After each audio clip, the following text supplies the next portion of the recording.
पाठ 13 तेनालीराम की चतुराई। हाजिर जवाबी मनुष्य का एक गुण है। ऐसा व्यक्ति चतुर भी माना जाता है। वह लोगों के बीच लोकप्रिय हो जाता है। ऐसे में कुछ लोग उससे ईर्ष्या करने लगते हैं। प्रस्तुत पाठ में तेनालीराम की चतुराई का रोचक वर्णन है। एक बार राजा कृष्णदेव राय ने अपने दरबारियों की परीक्षा लेनी चाही।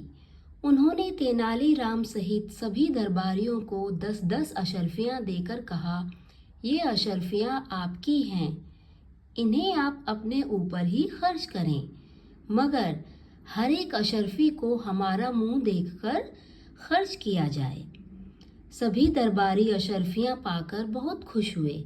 अपनी अपनी अशर्फियों से भरी थैलियां लेकर वे चले गए, मगर बाजार में जाकर जैसे ही उन्होंने कुछ सामान खरीदना चाहा, वैसे ही परेशान हो गए।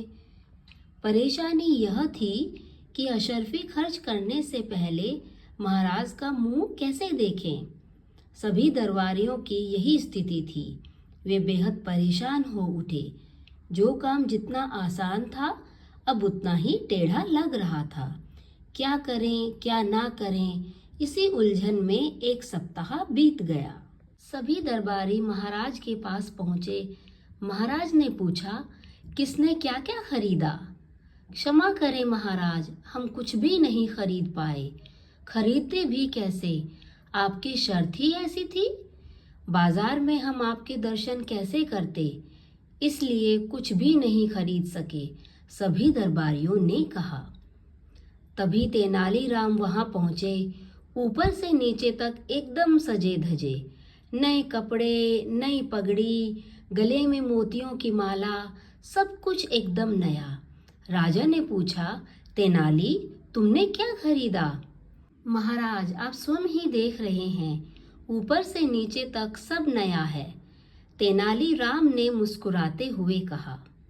राजा कृष्णदेव क्रोधित होकर बोले, इसका मतलब है कि तुमने हमारी आज्ञा का उल्लंघन किया है। दरबार में बैठे तेनालीराम के दरबारी शत्रु यह सुनकर बहुत खुश हुए। उन्हें लगा आज तो तेनाली फंस गया, आज उसे अवश्य सजा मिलेगी। मगर तेनालीराम तो थे ही सबसे बुद्धिमान। वे मुस्कुराते रहे। इससे पहले कि राजा कृष्णदेव कुछ और कहते, वे बोले, बिल्कुल नहीं महाराज, मैंने आपकी आज्ञा का कोई उल्लंघन नहीं किया है।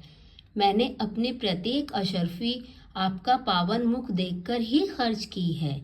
राजा ने आश्चर्य से पूछा, मगर कैसे? हम तो राजमहल में थे। तेनालीराम ने हाथ जोड़कर कहा, महाराज, आप भूल रहे हैं कि प्रत्येक अशर्फी पर आपका चित्र अंकित है। मैंने उसे देख देख कर ही अशर्फियां खर्च की है। वाह वाह, बहुत खूब। राजा कृष्णदेव ने तेनालीराम की दिल खोलकर प्रशंसा की। अन्य सभी दरबारी तेनालीराम की चतुराई देखकर हक्के बक्के रह गए।